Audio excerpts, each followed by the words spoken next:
கல்யாணம் ஃபிக்ஸ் ஆயிடுச்சா? தமிழ் மேட்ரிமோனிக்கு தேங்க்ஸ் சொல்லணும். 26 வருஷத்துக்கு முன்னாடி இதே தமிழ் மேட்ரிமோனி மூலமா தான் இவ அம்மாக்கும் கல்யாணம் பண்ணேன். கல்யாணம்னாலே தமிழ் மேட்ரிமோனி தான். நேரடியாக தலைவர் எப்படான்னு சொன்னார். அப்படி சரின்ட்டு அப்படியே நான் வணங்கிட்டு சரி போய் வேலையை பாருன்னு சொல்லி வந்துட்டேன். அதுக்கப்புறம் பார்த்தீங்கன்னா கேண்டிடேட் அறிவிக்க போகிறதுக்கு முன்னால் ஒரு நாள் போயிருக்கும்போது வீட்டுக்கு போயிருந்தேன். மறுநாள் என்னமோ அறிவிக்க போகிறாருன்னு நினைக்கிறேன். போயிருக்கும்போது பார்த்தீங்கன்னா இந்தியா பாகிஸ்தான் கிரிக்கெட் மேட்ச் நடந்துருந்தது. ஸோ ஒரு பாலில் நம்ம ஜெயிக்கிறோம். யார்? இந்தியா.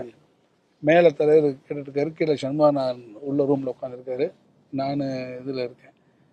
எங்கள் தலைவருக்கு ரொம்ப கிரிக்கெட் பிடிக்கும்.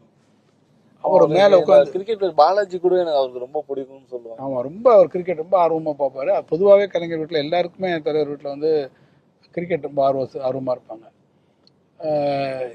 அதுவும் அந்த ஒரு பாலில் நம்ம ஜெயிக்கிறோமா வைக்கிறோமான்னு இருந்தக்கூடிய ஒரு சூழ்நிலையில் அந்த பாலில் நம்ம ஜெயித்த உடனே ஒரு கிரேட் ஜுபிலேஷன், அதை ஒரு அப்படி வெடிச்சிட்டு கிளம்புற சந்தோஷம். உள்ளே இருந்து சண்முகநாதன் அப்படியே குதிச்சுக்கிட்டு ஓடி வர்றாரு.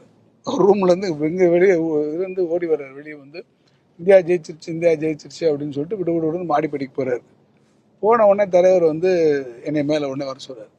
நான் மேலே போன உடனே என்னை பார்த்து அவர் சொன்ன முதல் வார்த்தை இந்தியா ஜெயிச்சிருச்சியா அப்படின்னு தான் சொன்னார். ஃபஸ்ட்டு போன உடனே இந்தியா ஜெயிச்சிருச்சியா அப்படின்னாரு. ஆமாங்கய்யா கீழே பார்த்துட்டு இருந்தோன்னு சொன்ன உடனே அவருக்கு பயங்கர சந்தோஷம். அடுத்த நிமிஷம் என்னை பார்த்து போய் வேலையை பாரியா அப்படின்னாரு. போய் ஜெயிச்சுட்டு வா அப்படின்னாரு. அதே மாதிரி அந்த என்னை வந்து இங்கே நான் போட்டிடுக்கிற போது எல்லாத்தையும் எனக்கு பார்த்துட்டு ராம்கோ கெஸ்ட் ஹவுஸில் அவர் போகிற போது என் கையை கன்னத்தை கிள்ளி வெற்றி பெற்றுவா அப்படின்னு சொன்னார்.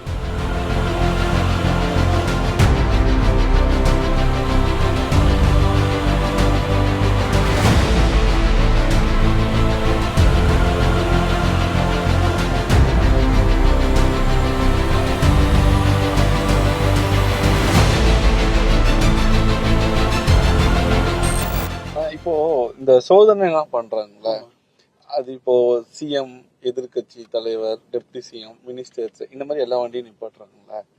உண்மையிலேயே நீங்களே இது காசு கொண்டு போவீங்களா? இருந்தால் தான் நடந்து போகிறது இல்லை, அது அவங்களுடைய கடமையை செய்கிறாங்க. அவங்களுக்கு சில மேண்டேட் இருக்குது.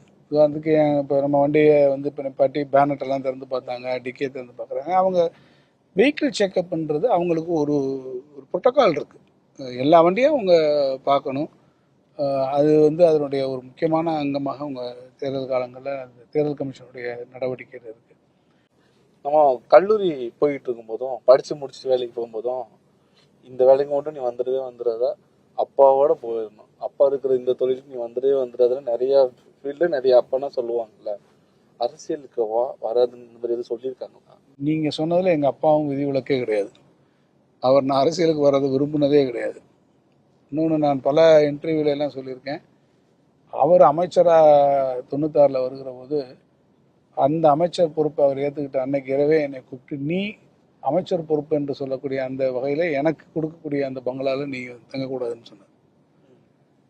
நீயும் அப்போ நான் இருந்த அந்த வீட்டிலே நீ இருக்கலாம், அந்த அப்பார்ட்மெண்ட்டில் இருந்ததோ, ஆனால் என்னோட வந்து அமைச்சராக இருக்கக்கூடிய அந்த இடத்துக்கு நீ வரக்கூடாது, அமைச்சருடைய அந்த இதில் எதுவும் நிழல் ஓன்மீது படக்கூடாதுன்றது ரொம்ப கவனமாக எனக்கு சொன்னார். எனக்கு அவர் அரசியல் ரீதியாக கொடுத்த ஒரே ஒரு இது வந்து தைப்பொங்கல் அன்னைக்கு அவர் எனக்கு ஒரு கட்சி வச்சு கொடுப்பார். அன்றைக்கி ஒரு நாள் நான் திமுக வச்சு கட்டிக்கலாம், மற்ற நாள் கிடையாது.